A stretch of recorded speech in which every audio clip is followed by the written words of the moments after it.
The Intergalactic Combat Training Institute on Nexus Prime existed in a state of perpetual irony that would have been hilarious if it weren't so tragically expensive. Here, in gleaming corridors that stretched for kilometers beneath artificial suns, the galaxy's finest military minds had constructed what they believed to be the ultimate forge of warriors.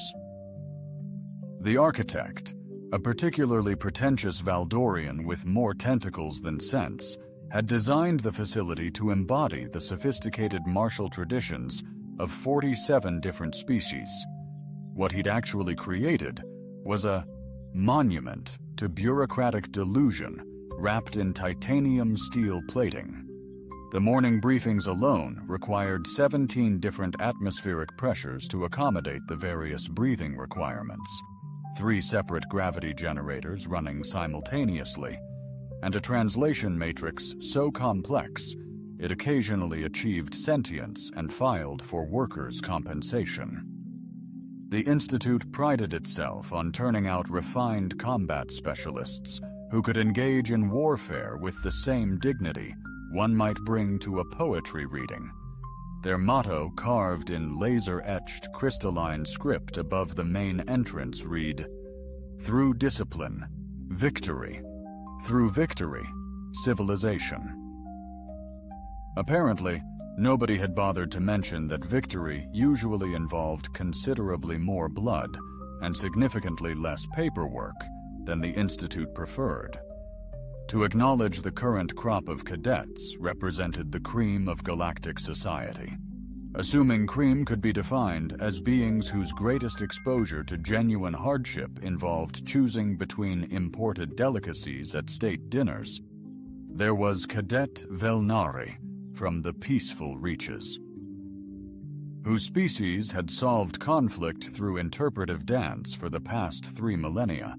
Cadet Thexel, a hulking Zentoran whose people considered raised voices to be the height of barbarism, and, of course, Cadet Vexthul Morvain of the Altarian royal house, whose crystalline exoskeleton caught the artificial light like a disco ball, having an identity crisis.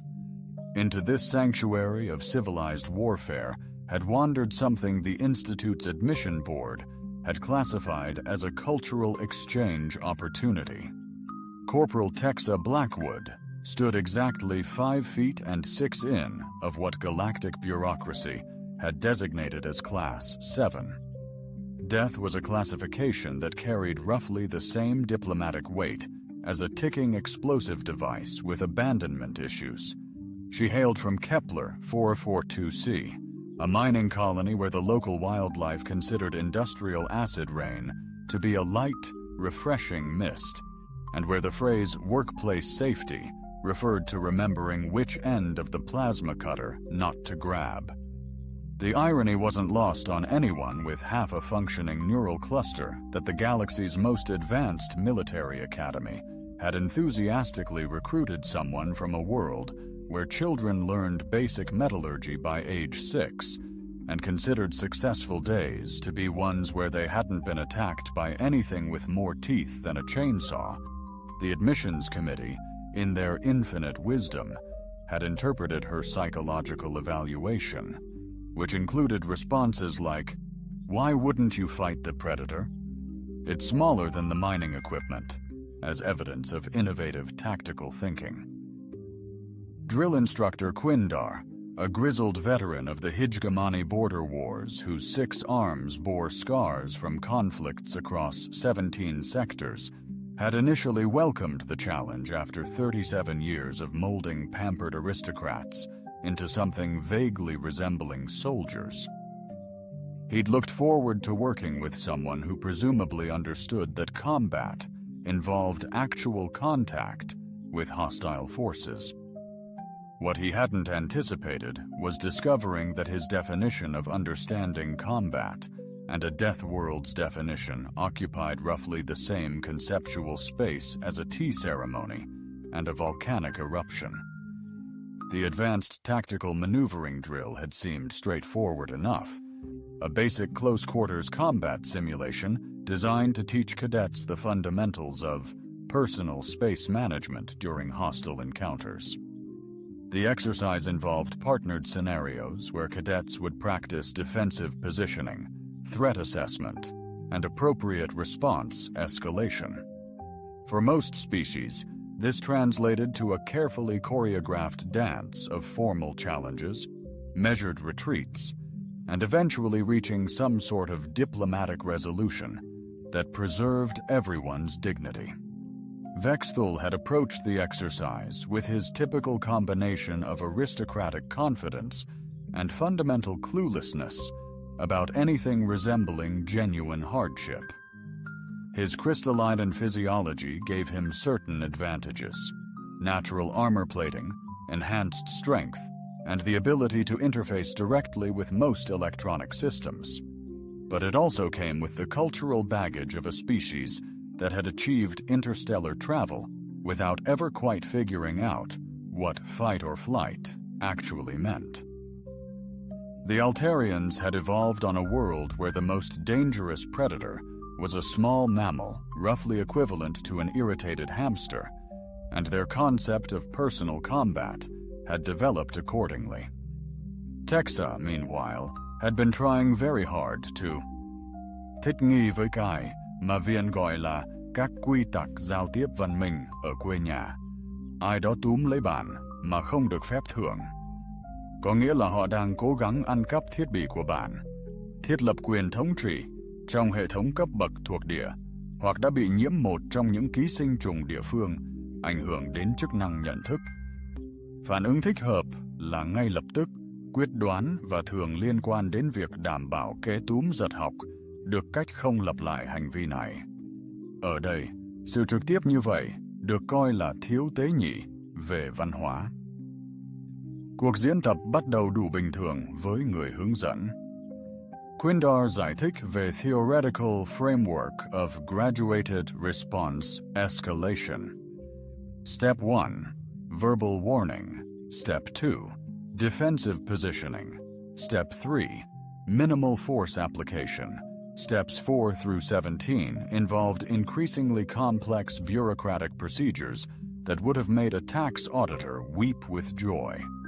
The entire sequence was designed to give everyone ample opportunity to reconsider their life choices and perhaps suggest meeting for coffee instead of engaging in actual conflict.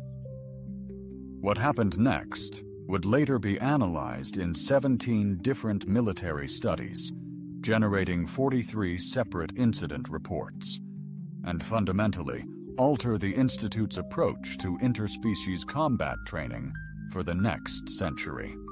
Vexthul, demonstrating the sort of well-intentioned cultural blindness that had made his species such effective diplomats and such terrible warriors, decided that Texa appeared to be struggling with the complex positioning requirements.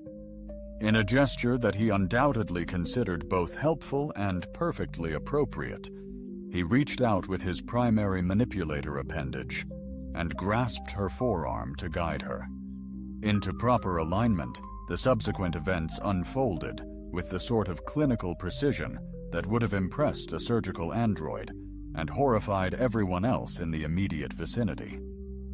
Tex's response wasn't malicious, wasn't calculated, and certainly wasn't intended to make a statement about interspecies relations.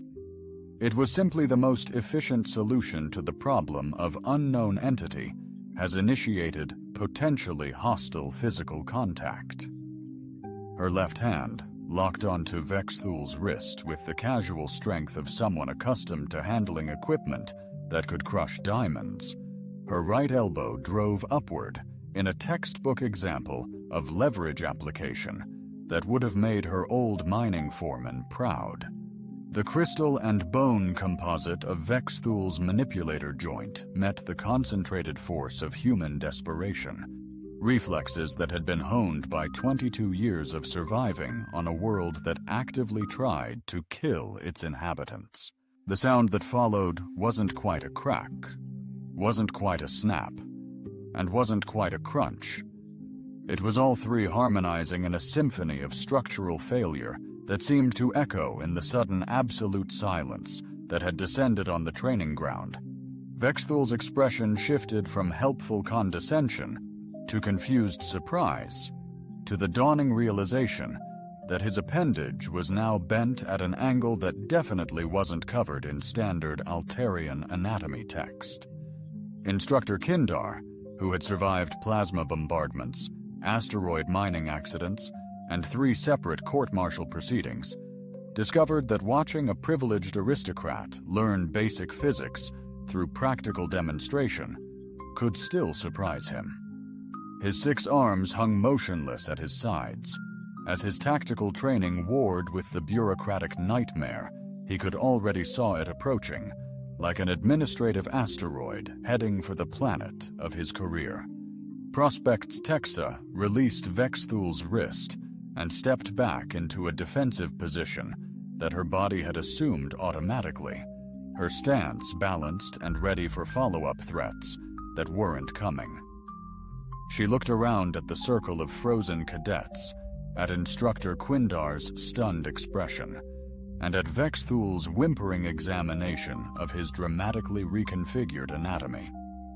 "Sorry," she said in the same tone someone might use to apologize for accidentally stepping on a reflex. Và trong khoảnh khắc đó, Học viện huấn luyện chiến đấu Liên Thiên Hà bắt đầu khám phá chính xác ý nghĩa của việc cố gắng dạy chiến tranh cho một người đã học nó không phải từ sách giáo khoa và mô phỏng, mà từ một vũ trụ không đặc biệt quan tâm đến việc bàn tốt nghiệp với danh dự hay bị ăn thịt bởi thứ gì đó có vẻ sinh răng miệng tuyệt vời. Đội phản ứng y tế đã đến với kiểu hiệu quả sân khấu cho thấy họ đã thực hành cho chính xác kịch bản này, mặc dù thực tế là không ai thực sự mong đợi nó sẽ xảy ra. Occur 3. Medicaid drones buzzed around Vexthul like metallic bees attending to a particularly expensive flower, their diagnostic scanners painting his crystalline form in shifting patterns of blue and amber light. The lead medic, a healer prime whose species had evolved from something resembling a cross between a jellyfish and a filing cabinet, extended multiple sensory tendrils toward the damaged appendage with the cautious reverence typically reserved for diffusing unexploded ordnance. Compound fracture with crystalline matrix disruption, announced the medic in the sort of clinical tone that suggested this was merely an interesting academic exercise, rather than someone's actual anatomy. Structural integrity compromised at 3 primary stress points, estimated repair time. 14 standard cycles, assuming optimal regeneration chamber. Availability. The medic paused, consulting a holographic display that materialized between its tendrils. Please note that Alarian Royal House medical insurance covers only basic reconstructive procedures. Premium aesthetic restoration will require additional authorization forms. Vexthul, who had progressed from whimpering to a sort of dignified gasping that befitted his aristocratic upbringing, managed to focus his compound eyes long enough to process this information. 14 cycles. But the Academy tournament is in 8 cycles. I'm supposed to demonstrate the 73rd traditional combat form to the diplomatic corps. His voice carried the sort of outrage, disbelief typically associated with discovering that the universe had failed to consult his personal schedule before allowing physics to operate. Meanwhile, Instructor Quinda had achieved that particular state of psychological paralysis that military professionals experienced when they realized their carefully structured training environment had just been visited by something resembling actual warfare. His 6 arms performed a complex series of gestures that might have been an attempt at communication, or possibly a ritualistic prayer to whatever deities specialized in career preservation. The training manual, all 47 volumes of it, had covered virtually every conceivable scenario involving cadet interactions, from diplomatic disagreements to cultural misunderstandings, to the occasional case of romantic entanglement between species with incompatible biochemistry. Nowhere in those 47 volumes had anyone bothered to address what to do. When a Deathworlder treated a fellow cadet like a piece of mining equipment that had malfunctioned during a critical operation, Corporal Blackwood Quindar began, his voice carrying the sort of careful control that suggested he was mentally rehearsing his resignation speech. Perhaps you could explain your tactical reasoning for that particular response sequence. Doxa looked around at the assembled crowd of cadets, instructors, and medical personnel, all of whom were regarding her with expressions ranging from horrified fascination to scientific curiosity. The silence stretched long enough for someone to have composed a brief opera about intercultural misunderstanding, performed it, and received polite applause. "He grabbed me," she said. "He grabbed me without permission during a combat exercise," Texa interrupted, her voice carrying the patient tone of someone explaining. Something incredibly obvious to someone incredibly slow. "Back home, that means either he's trying to kill me, steal from me, or he's been infected by brain parasites. The appropriate response is to make sure he doesn't do it again." Cadet Velnari, whose species communicated primarily through interpretive dance, and had been following the conversation through a series of increasingly agitated pirouettes, managed to translate her confusion into standard Galactic. But surely the proper protocol would be to engage in diplomatic dialogue to ascertain his intentions before resorting to physical force. How exactly do you conduct diplomatic dialogue with someone who's already initiated hostile contact? Texa asked genuine curiosity, coloring her voice.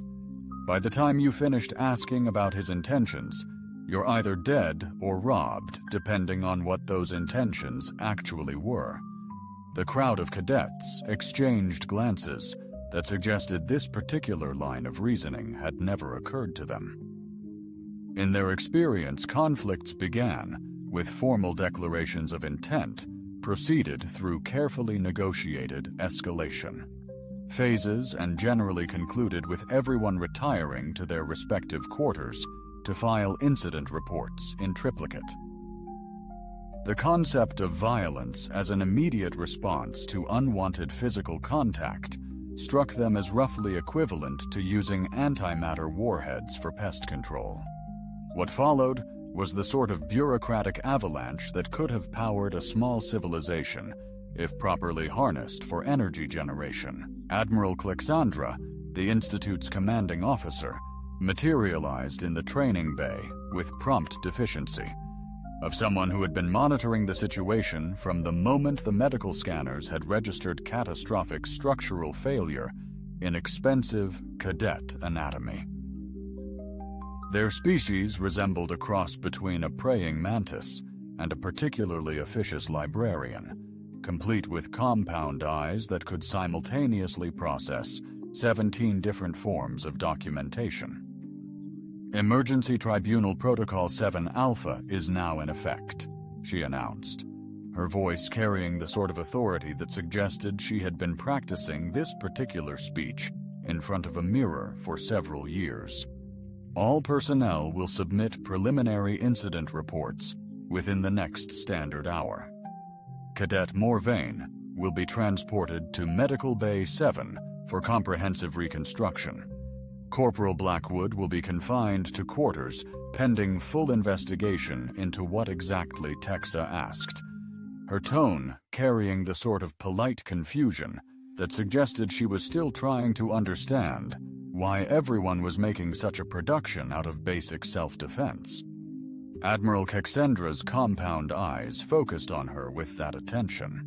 Typically reserved for exotic specimens in xenobiology labs, This investigation concerns the use of excessive force against a fellow service member during a routine training exercise.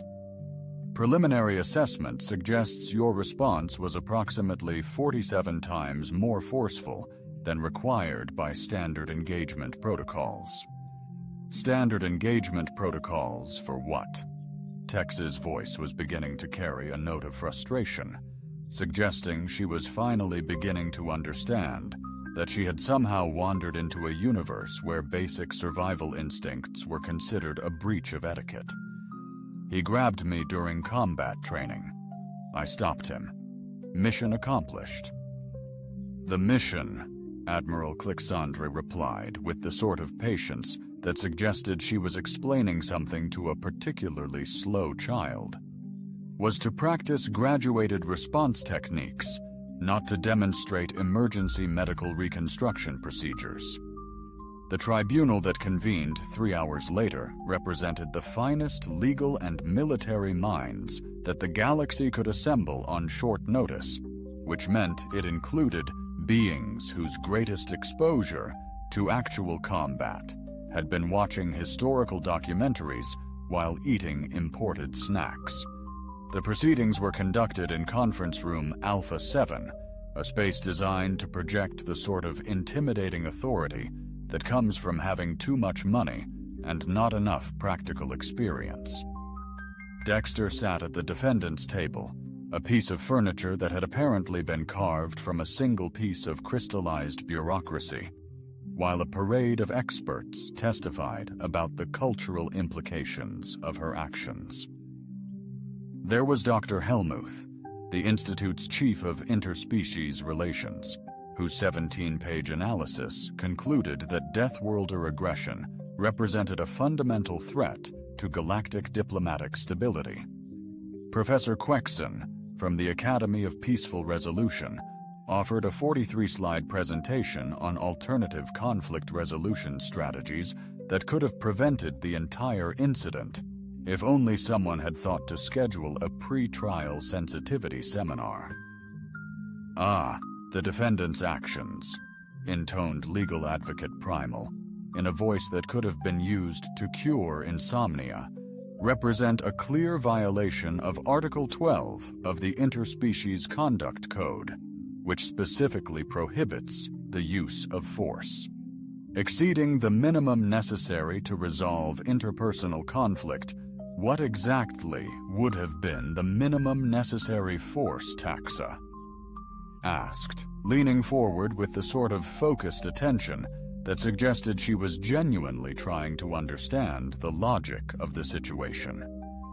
Legal advocate Primedal consulted a holographic legal database that materialized around him like a particularly pretentious constellation. According to precedent established in case law spanning the past 4 centuries, the appropriate response would have been a formal verbal objection, filed in triplicate with the supervising instructor, followed by a mediated discussion to establish mutual understanding of personal space boundaries. If he had maintained his grip during this formal verbal objection, then you would have been authorized to escalate to Intervention Level 2, which permits the use of vocal volume exceeding normal conversational parameters. Exa stared at him for a long moment, her expression suggesting that she was trying to process information that violated several fundamental laws of physics and common sense. You're telling me that if someone grabs me during combat training, the appropriate response is to ask them politely to stop.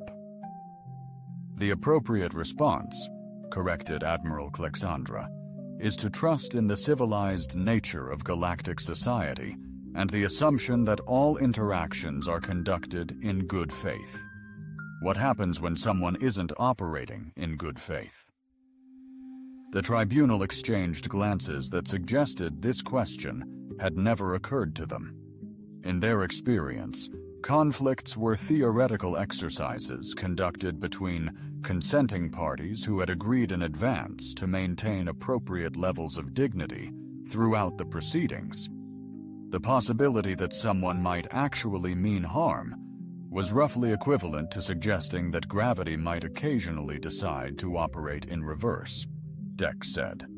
Admiral Klexangra, after a pause that could have been measured on geological timescales, is why we have security protocols and administrative oversight. And in that moment, Texa began to understand that she hadn't just broken Vexul's elbow, she had shattered the fundamental assumption upon which galactic civilization had been built. Itung rằng, bạo lực có thể là một hành động thực tế, và cần thiết ngay lập tức xa lạ với những sinh vật này, như khái niệm về cuộc chiến ngoại giao của họ đối với cô. Vũ trụ dường như sắp nhận ra rằng, đôi khi phản ứng văn minh, nhất là phản ứng ngăn chặn cuộc trò chuyện, tiếp tục vô thời hạn. Ủy ban sửa đổi chính sách khẩn cấp đã triệu tập vào 3 giờ sáng theo giờ tiêu chuẩn thiên hạ. Đó là một minh chứng cho tính cấp bách của tình hình, hoặc bằng chứng cho thấy Đô đốc Alexandra đã hoàn toàn mất kiểm soát lịch trình hợp lý. Ủy ban consisted of 17 department heads, 43 legal advisors, and one very tired janitor who had been accidentally included in the distribution list and was too polite to point out the error. Their mission, to prevent the Intergalactic Combat Training Institute from producing any more incidents that could be classified as actual combat occurring during combat training. The resulting document, formerly titled Revised Protocols for Physical Interaction During Training Exercises, involving personnel from high mortality. Homeworlds would eventually run to 847 pages and require 6 separate translation matrices to render into languages that didn't have words for overkill. The casual observer might have noted that it took longer to read the new safety regulations than it had taken most civilizations to achieve interstellar flight. But casual observers weren't invited to emergency policy revision committees. The key provisions included mandatory warning labels for all Deathworlders. Caution may contain functional survival instincts.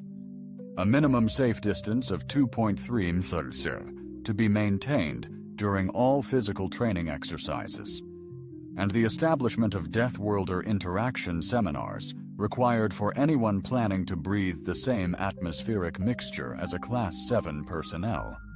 The seminars, in a stroke of bureaucratic genius, would be conducted entirely through holographic simulation to ensure no actual Deathworlders would be endangered during the process of learning how to interact with Deathworlders.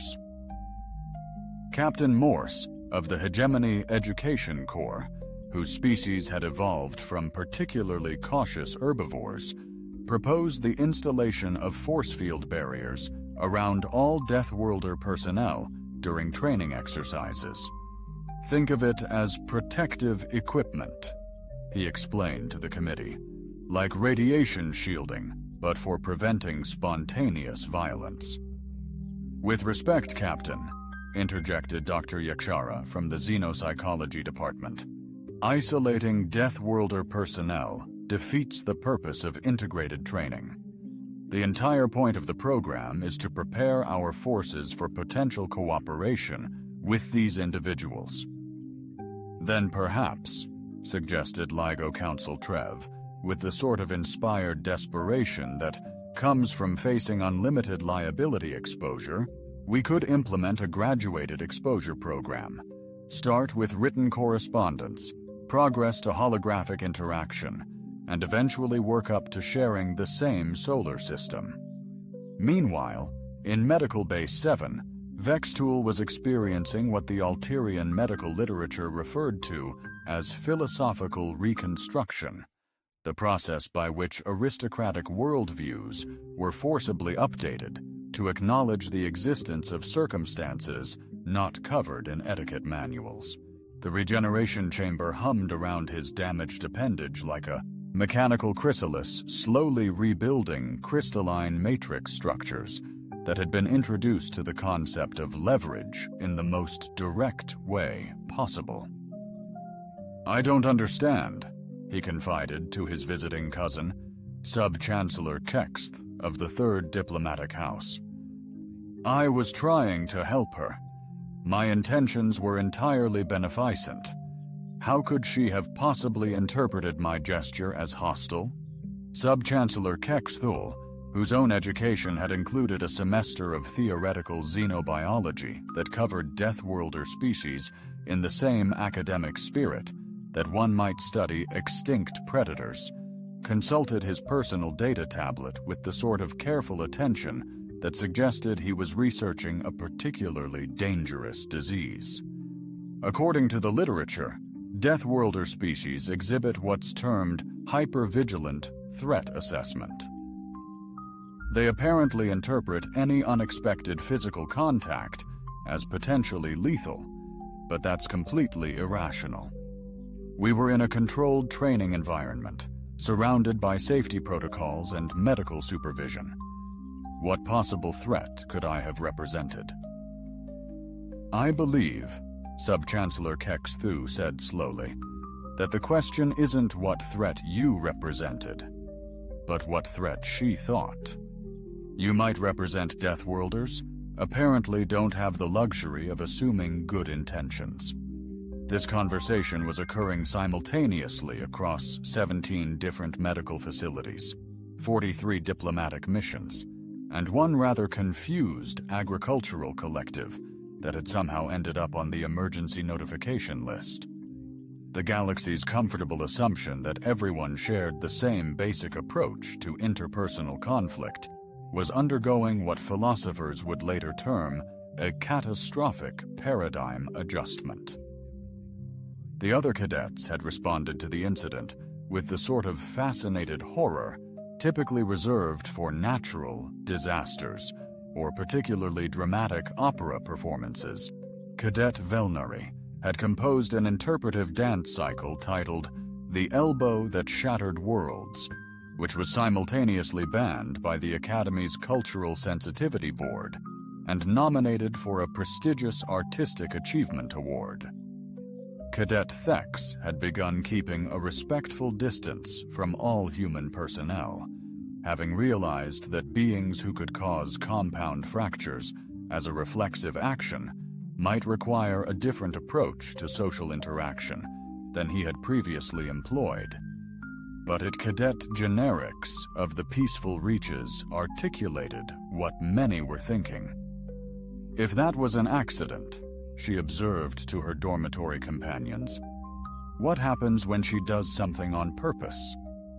The question haunted the corridors of the Institute like a philosophical ghost with property damage implications. Training instructors found themselves explaining to cadets from 47 different species that violence wasn't always preceded by formal declarations of intent, and that combat sometimes involved actual contact between opposing forces. Instructor Quinda, whose military experience had prepared him for many things, but not for explaining basic predator-prey dynamics to beings whose ancestors had never experienced either role, found himself conducting remedial seminars on threat recognition in non-diplomatic environments. The sessions were poorly attended, partly because the subject matter was considered unnecessarily disturbing, partly because most cadets were now afraid to be in the same room as anyone who might know what actual threats looked like. The key concept he explained to a classroom of beings who were taking notes with the desperate intensity of students preparing for an exam that might determine their continued existence is that some species have evolved in environments where immediate response to potential threats was necessary for survival. They don't have the luxury of assuming that every interaction is conducted in good faith. But how do we know when they're going to respond violently? Asked Cadet Morg, whose species had solved all conflicts through philosophical debate for the past millennium. You don't, Quindar replied with a sort of brutal honesty that had made him an effective instructor and an unpopular dinner guest. That's why they're called survival instincts. They're not designed to be convenient for everyone else. The media coverage had begun within hours of the incident. transmitted across the galactic communication network with the sort of breathless urgency typically reserved for natural disasters or the discovery of new forms of entertainment. The Galactic Broadcasting Network's lead correspondent, a sentient gas cloud with delusions of journalistic grandeur, had filed a report titled "Violence Erupts at Elite Military Academy. Are Deathworlders Too Dangerous for Civilized Society?"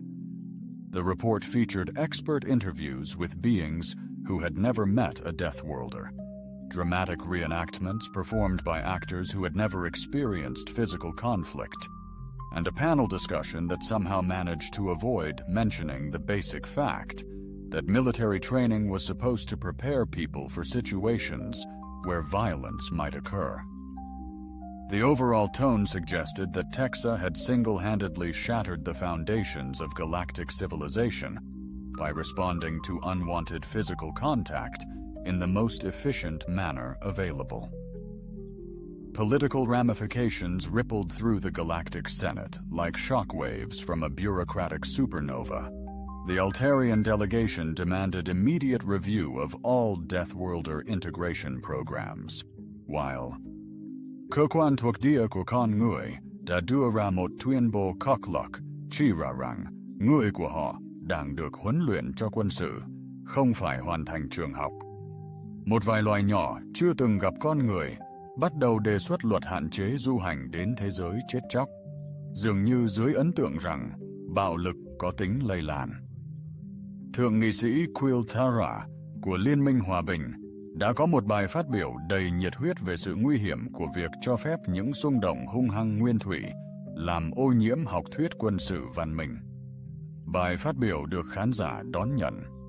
Never considered that military doctrine might occasionally require primitive aggressive impulses to function properly. The applause lasted 17 minutes and was accompanied by interpretive light displays that somehow managed to be both beautiful and completely irrelevant to the actual situation.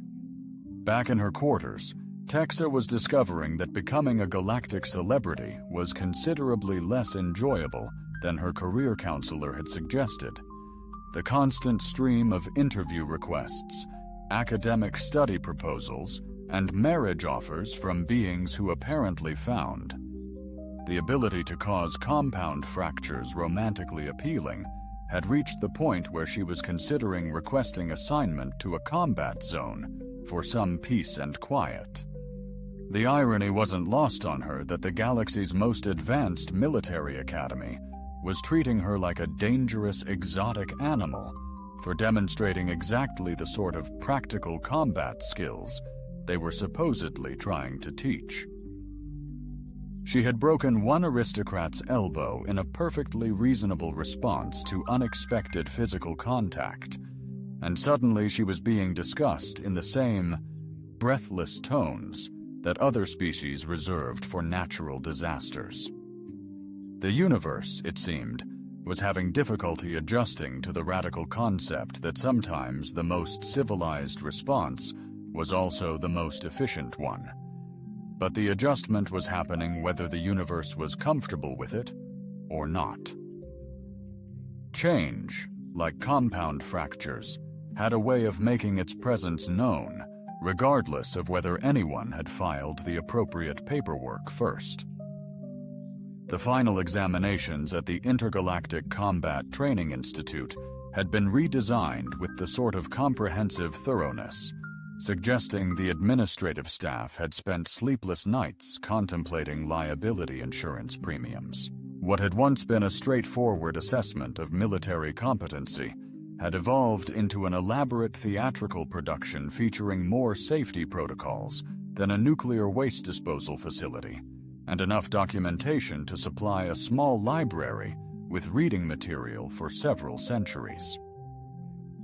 The examination arena had been retrofitted with emergency medical stations positioned at 3 intervals, automated force field generators that could activate in 0.3 seconds, and a comprehensive sensor array that monitored everything from heart rate variability to the molecular composition of exhaled breath.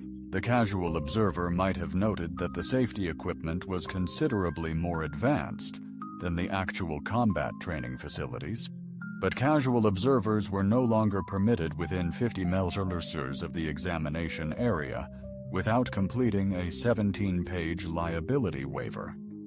Cadet Vextol stood at the edge of the arena, his newly reconstructed appendage gleaming with the sort of artificial perfection that came from having one's anatomy rebuilt by beings who had never quite understood what it was originally supposed to do.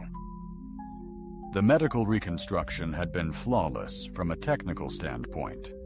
Every crystalline matrix properly aligned, every joint functioning within optimal parameters.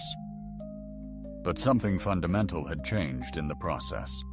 Where once his movements had carried the casual arrogance of someone who had never encountered genuine opposition, now there was a careful precision that suggested he had learned to respect the possibility that the universe might not always cooperate with his expectations.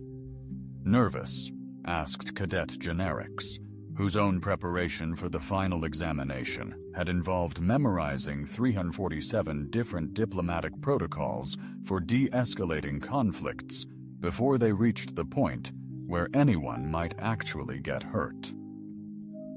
Thoughtful, Vexel replied, flexing his reconstructed joints with the sort of careful attention that suggested he was still adjusting to the concept that anatomy could be temporary. I've been considering the fundamental assumptions underlying our approach to combat training. This statement would have been unremarkable, except for the fact that Vexul had previously considered fundamental assumptions to be the sort of thing that other people worried about, while he concentrated on more important matters, such as maintaining the proper polish on his exoskeleton and ensuring that his ceremonial ribbons were arranged in accordance with the latest fashion updates from the Altarian royal court. The examination itself began with Instructor Quindar delivering a speech that had been revised 17 times by the legal department and approved by a committee consisting of beings who had never actually witnessed a combat situation outside of carefully controlled simulations. The key points included reminders about appropriate force escalation, respect for fellow cadets, and the importance of maintaining diplomatic decorum, even while engaging in activities that might theoretically result in physical contact.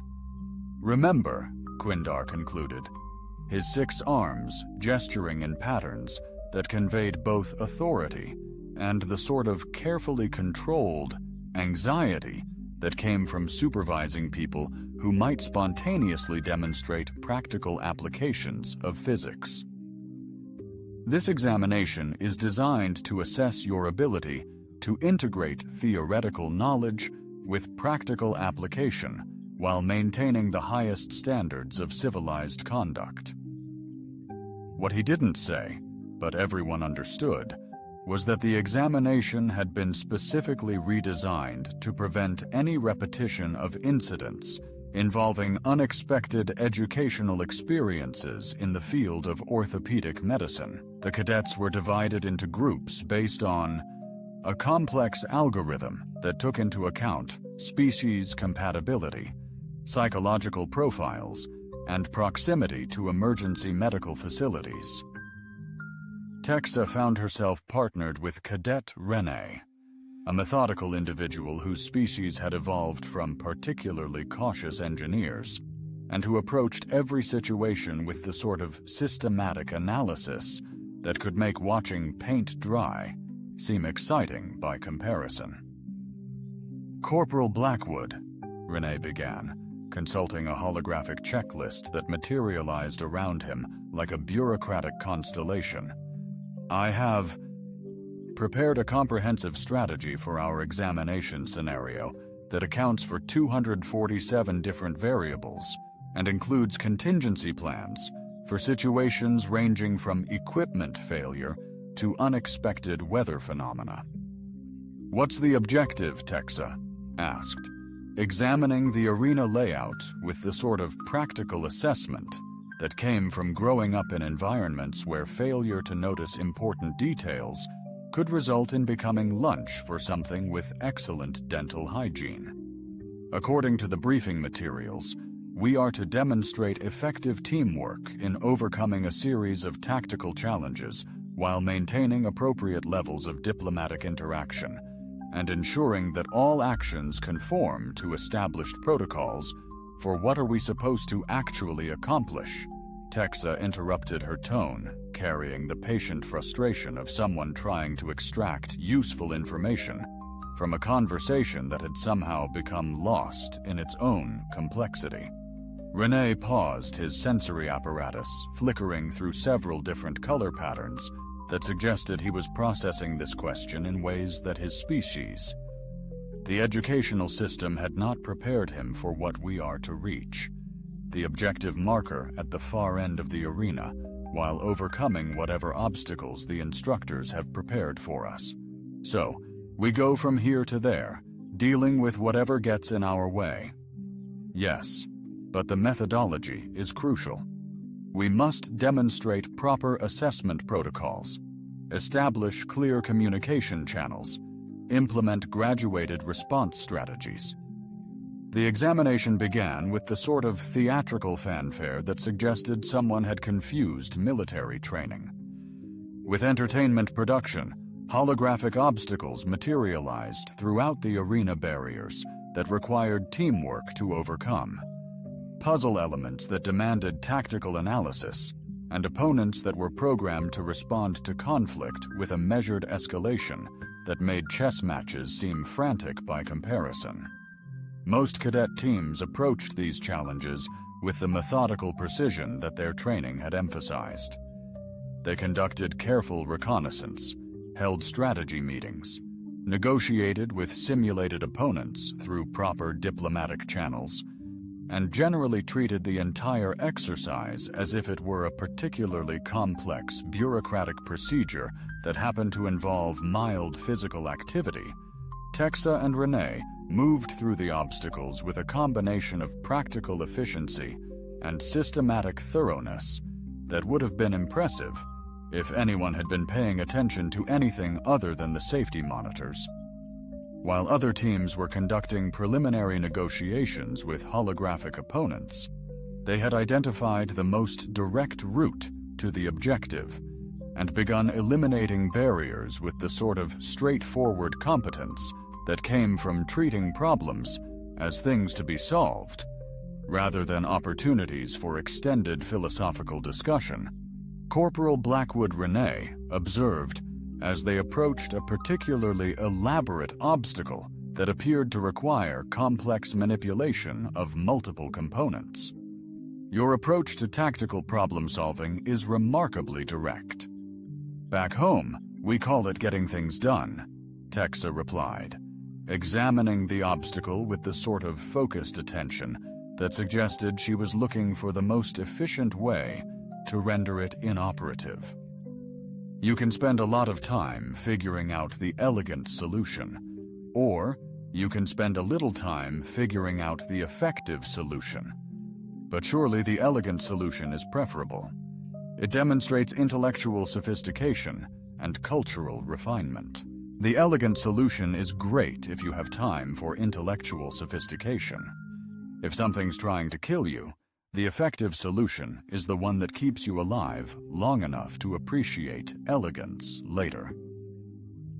This conversation was being monitored by 17 different assessment protocols, recorded by 43 separate sensor arrays, and analyzed in real time by evaluation systems that had been programmed by beings whose greatest exposure to time-critical decision-making involved choosing between imported delicacies at state dinners.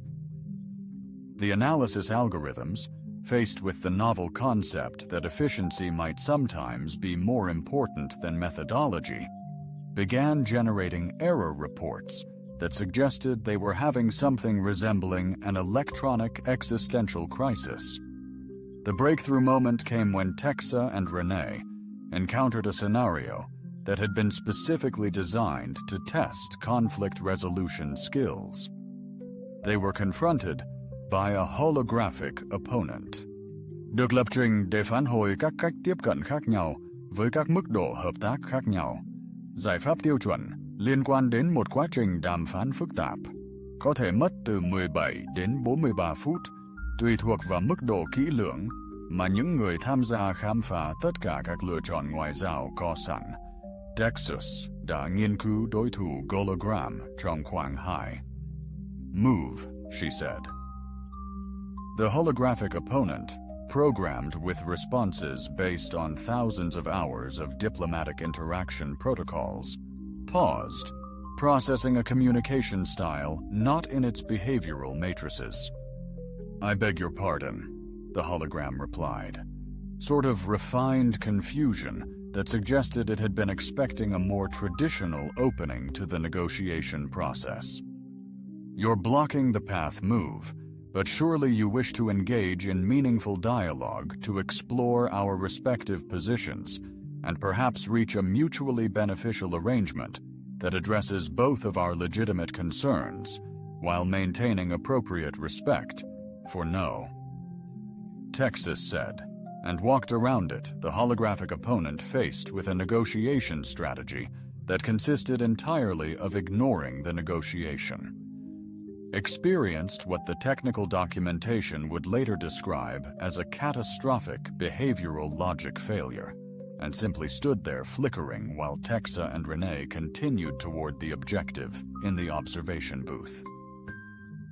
Instructor Quindar watched this interaction with the sort of fascinated horror that might have been appropriate for witnessing the heat death of the universe in real time. His 6 arms performed a complex series of gestures that conveyed approximately the same sentiment as a very sophisticated, exploitive, "Did she just?" began Admiral. Cleandra, her compound eyes focusing on the display screens with the intensity of someone trying to understand a phenomenon that violated several fundamental assumptions about how reality was supposed to operate. Yes, Quindar replied. She solved a complex diplomatic scenario by refusing to participate in it. Is that allowed? I have no idea.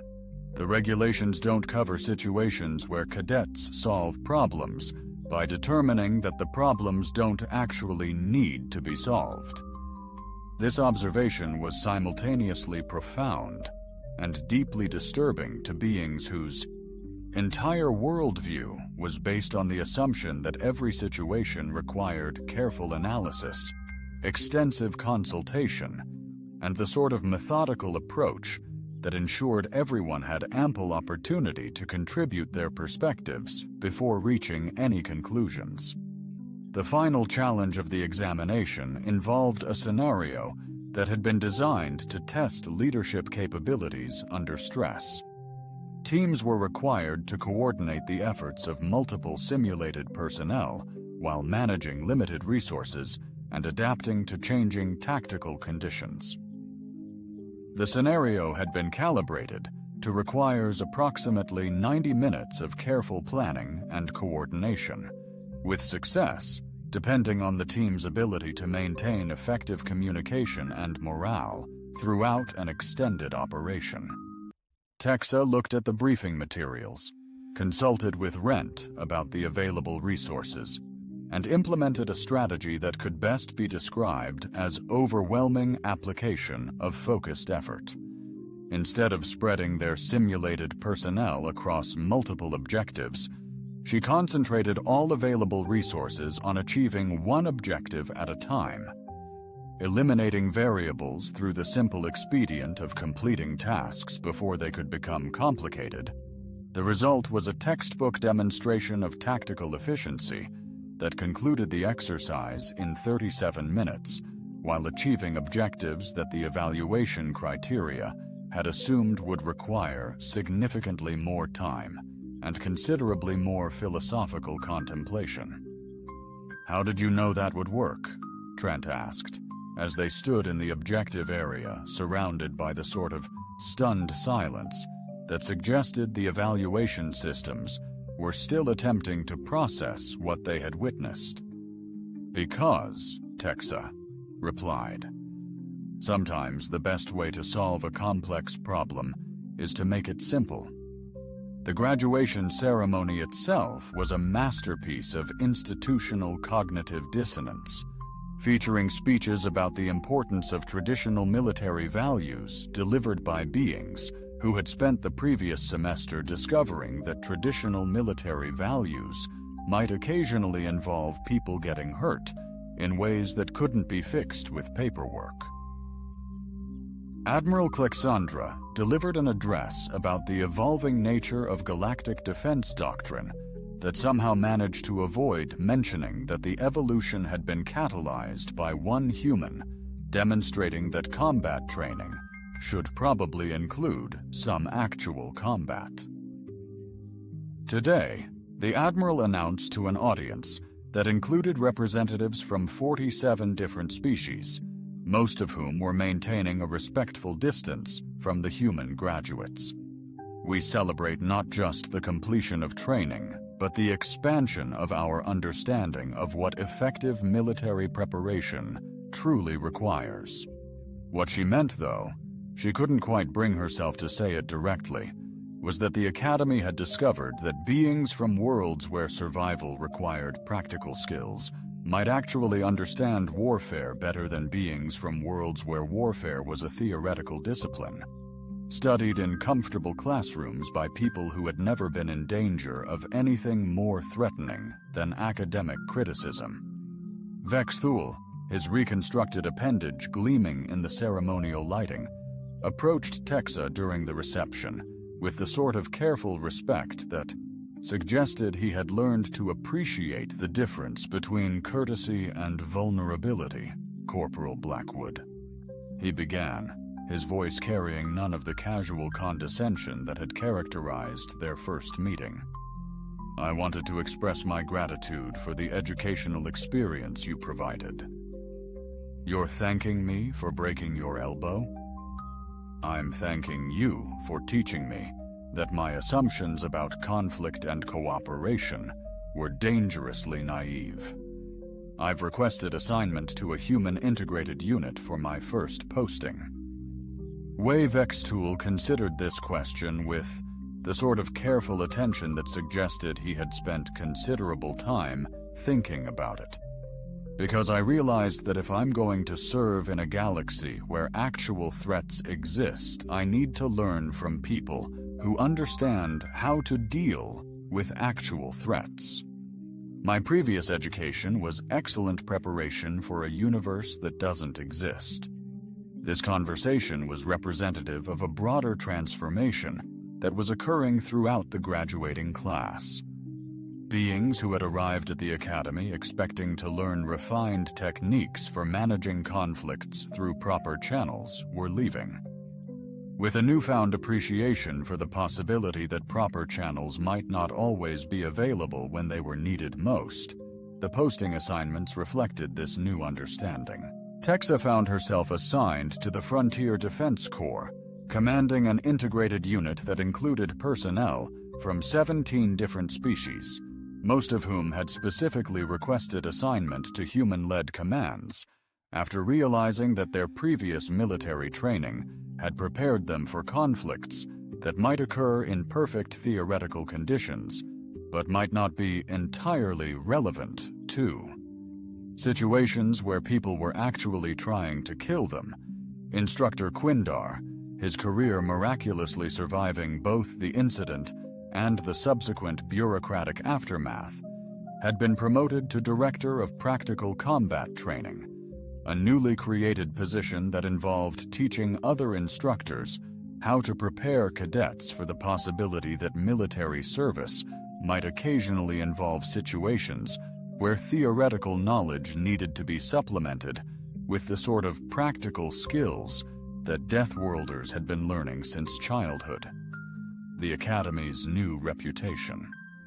As Deathworld University was simultaneously a source of pride and institutional embarrassment, applications from species seeking realistic military preparation had increased by 340%, while applications from species seeking refined tactical education had decreased by approximately the same percentage.